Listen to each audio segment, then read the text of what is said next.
कैसे हो दोस्तों। Welcome back to the channel. This is Hrithik और आप देख रहे हैं ड्यू कॉमर्स। आज की इस वीडियो में हम करेंगे जो डूएट एमकॉम 2021 के अंदर फाइनेंशियल मैनेजमेंट के क्वेश्चंस आए थे, वो आज हम करने वाले हैं इस वीडियो के अंदर विद एक्सप्लेनेशंस।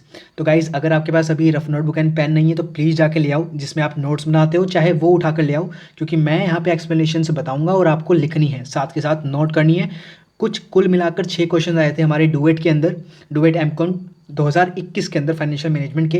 वो 6 क्वेश्चंस आज हम करेंगे और एक क्वेश्चन मैंने लिया है बीएचयू से जो पिछले साल आया था, वो भी हम करेंगे। तो काफ़ी ज़्यादा कंसेप्ट्स आपके क्लियर होने वाले हैं इस वीडियो के अंदर, and I am damn sure कि ये वीडियो आपको बहुत ज़्यादा बेनिफिट देने वाली है for your DUET MCom entrance exam and as well as for CUCET, अगर आप लोग सेंट्रल यूनिवर्सिटीज़ के लिए भी प्रिपरेशन कर रहे हैं एमकॉम एंट्रेंस की। ठीक है गाइज, तो बिना किसी देरी के हम शुरू करते हैं। So let's begin our video. First question आ रहा है आपके स्क्रीन के ऊपर। A financial transaction whereby a business entity sells its accounts receivables to a third party at a discount in exchange for immediate money to finance continued business is called। तो इसका जो correct answer है वो होगा factoring. The correct answer is factoring. ये जो बिल्कुल definition given है ये फैक्टरिंग की गिवन है, तो आप लोगों को पता चल गया होगा फैक्टरिंग क्या होती है। अब बाकी 3 बचे कुचे ऑप्शंस की हम बात कर लेते हैं। Seed funding. सीड फंडिंग क्या होता है? जब एक बिजनेस एंटिटी या फिर business venture enterprise first time raise करता है अपनी इक्विटी कैपिटल फंड। कौन से टाइम पे? First time. ठीक है, जब पहली बार इक्विटी फंड रेज करता है एक बिजनेस वेंचर या फिर बिजनेस एंटरप्राइज, उसे कहते हैं सीड फंडिंग। सिंपल था, सीड फंडिंग हो गया clear. Now comes shotgun approach. ये एक मार्केटिंग टूल है, ठीक है, जो कि कौन यूज करता है? जो कि यूज करते हैं मार्केटर्स। ठीक है, मार्केटर्स यूज करते हैं to attract customers, potential customers, by using various advertising techniques. ठीक है, मार्केटिंग टूल है जो कि मार्केटर्स यूज़ करते हैं पोटेंशियल कस्टमर्स को अट्रैक्ट करने के लिए, जैसे कि एडवर्टाइजिंग। ठीक है, कुछ बेहतरीन एडवर्टाइजमेंट करना। डी आता है वेंचर कैपिटल। ये सब आप सभी लोगों को पता होगा।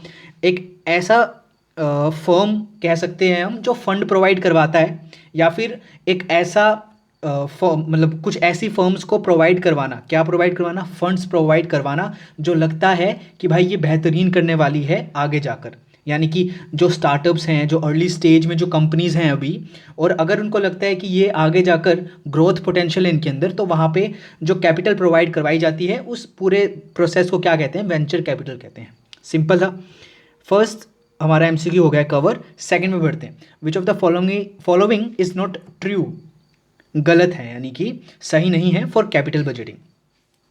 मैं सबसे पहले बता दूं कैपिटल बजटिंग क्या है। कैपिटल बजटिंग एक इन्वेस्टमेंट डिसीजन है।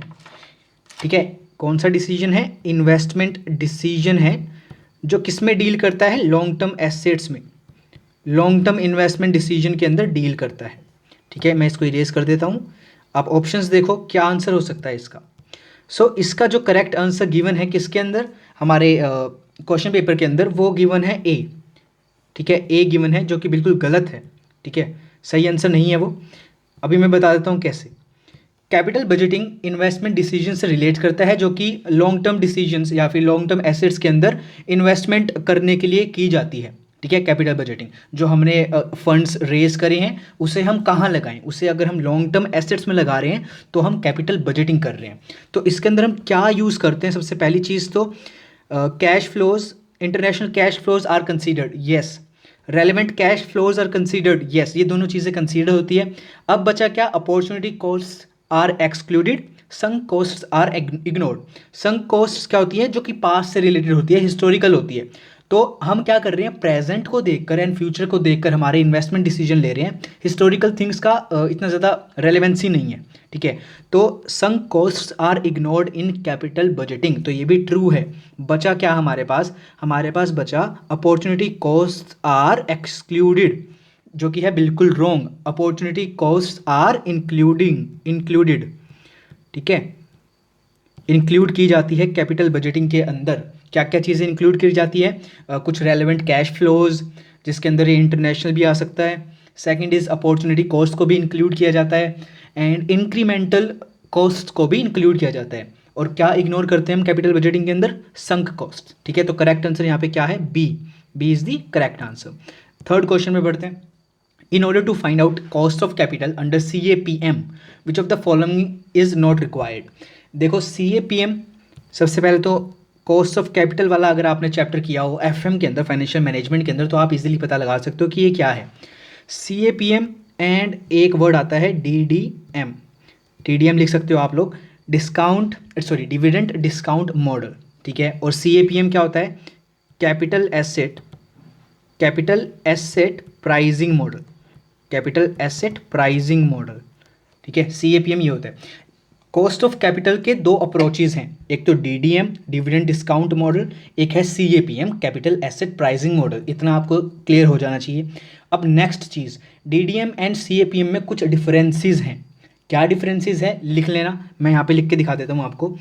DDM एंड CAPM साथ के साथ लिखना, कंसेप्ट क्लियर होता जाएगा। DDM जो कि हम नॉर्मल कॉस्ट ऑफ कैपिटल निकालते हैं, हम वही चीज़ है। क्या क्या चीज़ें लेते हैं इसके अंदर? सबसे पहली तो करंट प्राइस ले लेते हैं, current market price P note से डिनोट करते हैं हम। सेकंड इज़ एक्सपेक्टेड डिविडेंड, जो कि D1 से डिनोट करते हैं हम। एक्सपेक्टेड डिविडेंड लिया जाता है, ग्रोथ रेट लिया जाता है, ठीक है। ये तीन चीज़ इंपॉर्टेंट है। CAPM में हम क्या देखते हैं? सबसे पहली चीज़ तो है बेटा फैक्टर या बीटा फैक्टर, ठीक है। ये क्या होता है? बीटा फैक्टर ये बताता है, मेजर करता है सिस्टमैटिक रिस्क। अभी सिस्टमैटिक रिस्क क्या है भाई? कुछ अजम्पशंस है CAPM की, जिसके अंदर बोला गया है कि इन्वेस्टर्स जो कमाएगा ना, वो सिस्टमैटिक रिस्क भी उसको बियर करना पड़ेगा। अब सिस्टमैटिक रिस्क क्या होता है? जो कि डाइवर्सिफाई नहीं किया जा सकता, डाइवर्सिफिकेशन इज़ नॉट अलाउड, ठीक है। मतलब हो ही नहीं सकती है। जो रिस्क आएगा वो भाई आएगा ही आएगा, उसको बियर करना ही पड़ेगा। तो वो कौन मेजर करता है? बीटा कोएफिशिएंट, ठीक है, CAPM के अंदर है। Second cheese is risk free interest rate, RF से मैं इसको डिनोट कर दे रहा हूँ, रिस्क फ्री इंटरेस्ट रेट, ठीक है। कि इतना हमें रिटर्न मिल रहा है हमें, यानी कि इन्वेस्टर्स को रिटर्न मिलेगा ही मिलेगा। कुछ रिस्क फ्री इंटरेस्ट रेट है वहाँ पर, वो चीज़ देखता है, रिस्क को कंसीडर करता है CAPM।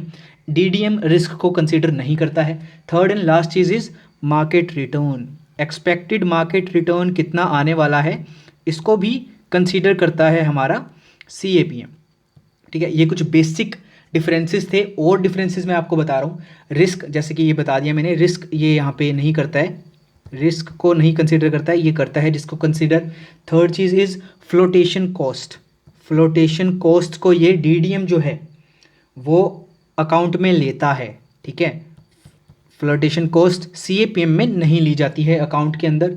And again growth rate होती है DDM के अंदर, इसके अंदर कोई भी ग्रोथ रेट नहीं है, ठीक है। ये सारे आपको मैंने बता दिया, अब आप इजीली आंसर कर पाओगे। देखो, बेटा फैक्टर CAPM के अंदर होता है, ठीक है, CAPM के अंदर होता है। मार्केट रेट ऑफ रिटर्न अभी मैंने बताया होता है। रिस्क फ्री रिटर्न रेट होता है।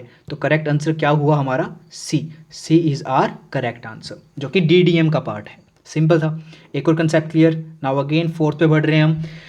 If the fixed cost of production is zero, FC is given zero भाई, which of the following is correct? Operating leverage is zero है या फिर 1 है, फाइनेंशियल लिवरेज जीरो है या फिर 1 है। तो इसका कंसेप्ट भी देख लो भाई लोग। अब जो ये ऑपरेटिंग लिवरेज है, इसका नॉर्मली मैं फॉर्मूला बता देता हूँ आपको। ये किसको मेजर करता है कि भाई सेल्स में चेंज आने के कारण EBIT के अंदर क्या चेंज आया है। तो percentage change in EBIT divided by percentage change in sales, कि सेल्स में चेंज आने से EBIT के अंदर क्या चेंजेस हो रहे हैं, ठीक है, या फिर कंट्रीब्यूशन अपॉन में EBIT। सिंपल था। ये फॉर्मूला याद रख लेना, बहुत इंपॉर्टेंट है अभी इस क्वेश्चंस के तौर पर, ठीक है। अब ये OL होता क्या है? OL ना बिजनेस रिस्क को कंसीडर करता है, मतलब बिजनेस रिस्क को बताता है। अब ये बिजनेस रिस्क क्या होता है?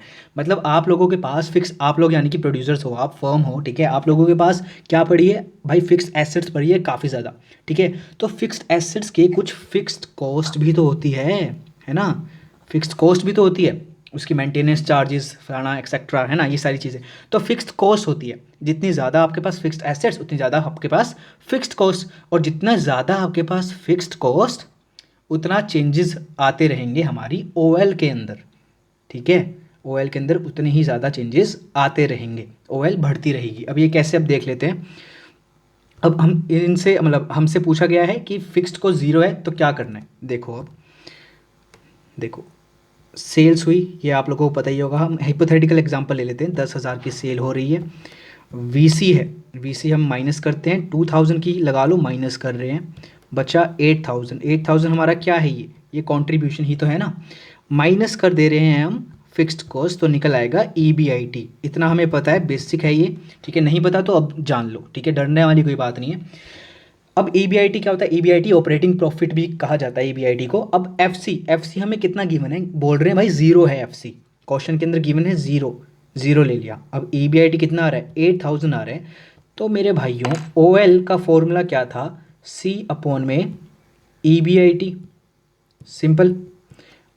अब आप लोग देख सकते हो 8,000 8K अपॉन में 8K इक्वल्स टू 1, ठीक है। 8,000 को 8K लिख दिया, मेरे पास जगह कम थी, तो OL कितना आ रहा है, 1 आ रहा है। सिंपल आंसर है इस चीज़ का, तो ऑपरेटिंग लीवरेज है 1। अब फाइनेंशियल लीवरेज का भी कंसेप्ट कर लेते हैं क्लियर। फाइनेंशियल लीवरेज क्या होता है, ये मेजर करता है रिलेशनशिप, किसकी रिलेशनशिप, कि भाई ईपीएस के अंदर क्या चेंज आ रहा है, परसेंटेज चेंज इन ईपीएस। जब हमारी क्या चेंज हो रही है बताओ, सेल्स, ईबीआईटी, क्या चेंज हो रही है, जब हमारी ईबीआईटी चेंज हो रही है। ईबीआईटी के चेंज होने के कारण ईपीएस के अंदर क्या चेंज आ रहा है, ठीक है, परसेंटेज चेंज है यहाँ पे, क्या चेंज आ रहा है। और इसे क्या लिख सकते हैं, EBIT divided by EBT, earnings before tax, और ऊपर वाला था earnings before interest and taxes. तो यहाँ पे तुम लोग देख सकते हो किसका खेल है, किसका, इंटरेस्ट का। तो अब मैं बता दूं फाइनेंशियल लीवरेज किसको देखता है, फाइनेंशियल रिस्क को। अब तुम पूछ रहे हो कि फाइनेंशियल रिस्क, रिस्क क्या होता है भाई, फाइनेंशियल रिस्क होता है जैसे कि जब डेट कैपिटल हम हमारे कैपिटल स्ट्रक्चर के अंदर लगा लेते हैं, किसको लगा लिया, डेट को।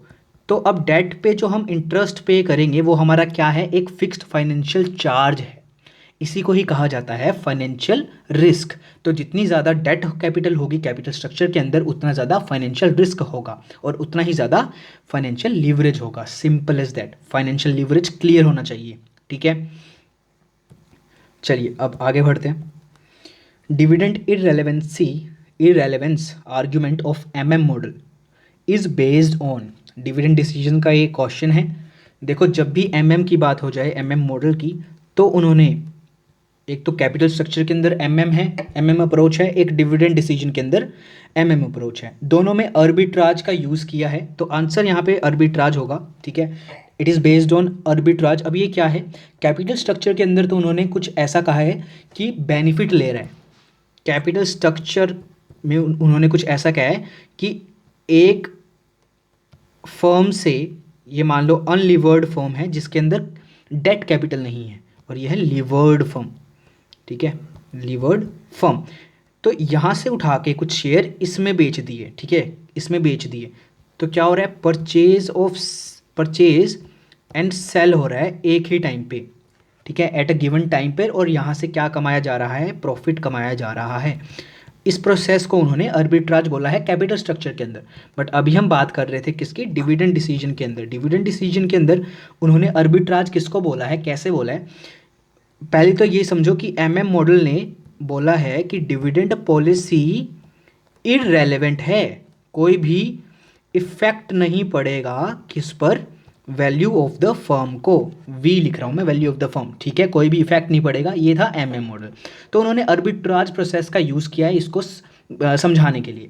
अब उन्होंने क्या बोला है कि पहले तो हम पेमेंट कर रहे हैं, मतलब साथ के साथ पेमेंट कर रहे हैं, पेमेंट ऑफ डिविडेंड हो रही है, तो इससे क्या होगा, मार्केट प्राइस ऑफ शेयर बढ़ेगा, ठीक है, वैल्यू इंक्रीज होएगी। बट साइमल्टेनियसली, साथ के साथ साइमल्टेनियसली जो भी है जैसे लिखते हैं वो लिख लेना, साइमल्टेनियसली क्या हो रहा है, फ्रेश इशू हो रहा है, fresh issue, number of capital, number of equity share increase हो रहे हैं, जिसकी वजह से क्या हो रहा है, दो ये जो इफेक्ट है, यहाँ से वैल्यू इंक्रीज हुई, यहाँ से वैल्यू डिक्रीज हो रही है, तो नलिफाइंग इफेक्ट पड़ रहा है, which means they are not, it is not effecting the value of the firm.